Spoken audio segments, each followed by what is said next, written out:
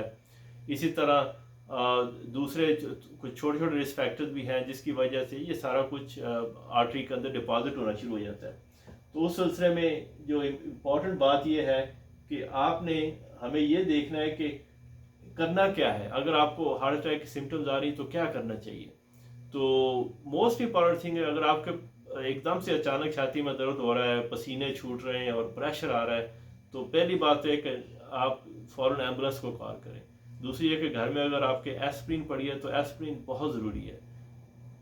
اگر خدا نخواستہ آپ کو بلیڈنگ کا ایشو ہے، کوئی اور ایشوز ہیں، تو پھر آبویسلی آپ کو کیئرفل ہونا ہے، محتاط ہونا ہے. But mostly aspirin is safe.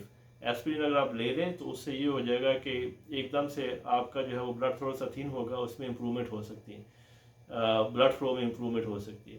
تو جیسے یہ کہ اگر آپ نے دیکھا ہے کہ کوئی بھی ویسل جس میں بھی اگر کلاٹ آئے گا، تو اگر وہ کلاٹ آتا ہے اور اس کی وجہ سے ڈیمیج ہوتا ہے، تو ڈیمیج یوزلی فردر ڈاؤن ہوتا ہے. جیسے اگر آرٹری کے اندر یہاں پہ بلاکیج ہے تو یہ ایریا ڈیمیج ہو جائے گا. اگر یہاں پہ بلاکیج ہے تو اس سارے ایریا میں اتنا زیادہ افیکٹ ہو جائے گا. اسی طرح اس ایریا میں افیکٹ ہو جاتا ہے. تو اس کے بعد آپ نے امیڈیٹ جو ہے وہ فوری طور پہ ایمبولینس کو کال کریں. ایمبولینس آ کے آپ کو جو نیئر بائی ہاسپٹل وہاں پہ لے کے جائے. آپ کی ای سی جی ہونی ضروری ہے اور بلڈ ٹیسٹ ہونے ضروری ہے، پتہ چل سکے کہ یہ ایکچوئل ہارٹ اٹیک ہے یا کوئی اور سمٹمز ہیں. تو اس صورت میں جو اب تو ہمارے پاس بڑی اچھی اچھی ٹیکنیکس بھی ڈیولپ ہو گئی ہیں، ہم جا کے فوراً آرٹری کو اوپن بھی کر سکتے ہیں. تو جیسے یہ اگر آپ دیکھیں تو یہ اگر آپ یہاں پہ بلاکیج تھی، یہ وہی دوبارہ پیلے والا جو ڈپازٹ ہے، اس میں اگر ہم نے جیسے بیلون اور اسٹینٹ ڈال کے ہم اس آرٹری کو اوپن بھی کر سکتے ہیں. یہ باہر سے ہم جیسے اس کو پریشر دیتے ہیں تو اس سے کافی آرٹری اوپن ہو جاتی ہے اور یہ اسٹینٹ جو ہے اسی طرح رہتا ہے اور بیلون باہر نکل آتا ہے. تو یہ ایک آپشن ہے. اسی طرح کچھ سینٹرز میں اگر یہ اینجیوپلاسٹی کی اینجیوگرافی کی فیسلٹی اویلیبل نہیں ہے تو اس صورت میں ایک جو بلڈ جو ٹیشو جو کلاٹ کو توڑنے والا انجیکشن ہے وہ بھی مل جاتا ہے. اس کو ہم تھرومبولیٹکس بولتے ہیں. وہ ٹی پی اے ہے یا اسٹیپٹوکائنیز ہے، دونوں میں کوئی مل جائے تو وہ بھی اگر اویلیبل ہو تو اس سے بھی کافی جان کی بچت ہو سکتی ہے.